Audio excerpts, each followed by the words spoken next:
Hi guys, today I'm going to review the Honda Forza 125. Now this machine has only been released in this country about 2 months and the sale of it at the moment is massive. There's a few reasons for that. Just ignore my little cat Loki, she's being mad. Both brakes are ABS standard. The bike is expensive, it comes at £3,999, but being me, I put it on finance because it makes more sense to me. Also, I had the alarm, which isn't the best alarm in the world, but I got an alarm. Altogether, it's £4,275. There's Missy, she's tiny, just ignore her, she will move. Okay, we'll come over to the bike, and as you can see, the rev counter is on the right and the speed is on the left. Now being a 125 twist and go, I have no idea why they have a rev counter, but my last bike had a rev counter too and it didn't make sense to me then. We'll turn it on and as you can see, push the seat button, it's all buttonised. There has had a few problems with someone had a problem with the button, but that was replaced instantly. Obviously being new, there will be some hiccups, but we will expect that. Okay, lifting the seat. As you can see, my full face helmet does fit at the front. You can fit two. There was a divider here, but I removed it because I wasn't going to use it, so I didn't see the point, it was in the way. I could put all my levers. The little gap there is just to store things, and there's a tool bag. And in the tool bag, I'm not sure, I haven't looked, but it came with the bike.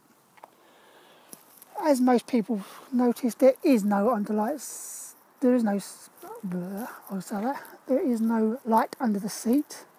For £4,000, I expected there to be, but if you want to install one, you can. I can install one later on if I wish.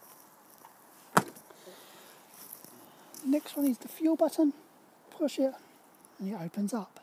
Now the only problem I have with this is there's a few people with the same problem.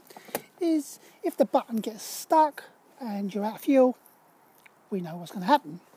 But Honda is fixing this, they know about it. Okay, if I turn on the bike.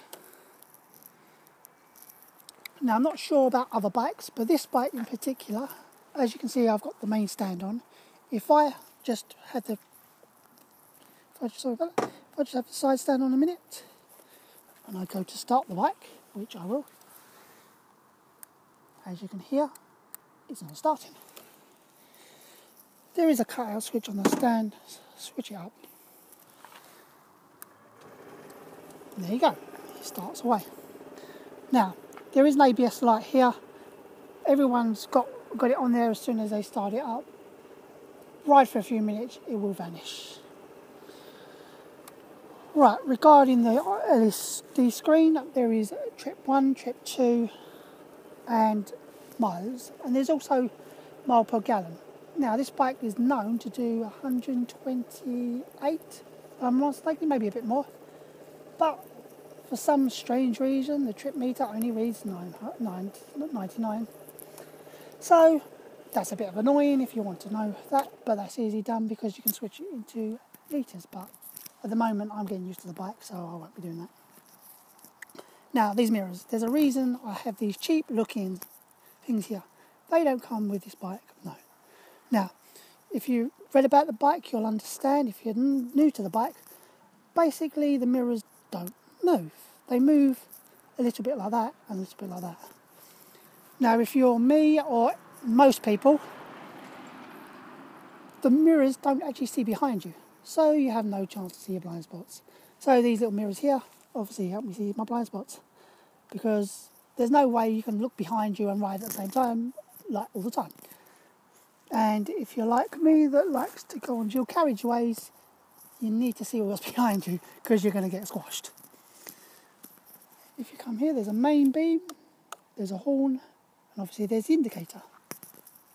On the right hand side, you just move around the bike. There is the start button. Now that's the hazard button. I've not had one of them on the other bike, but that helps.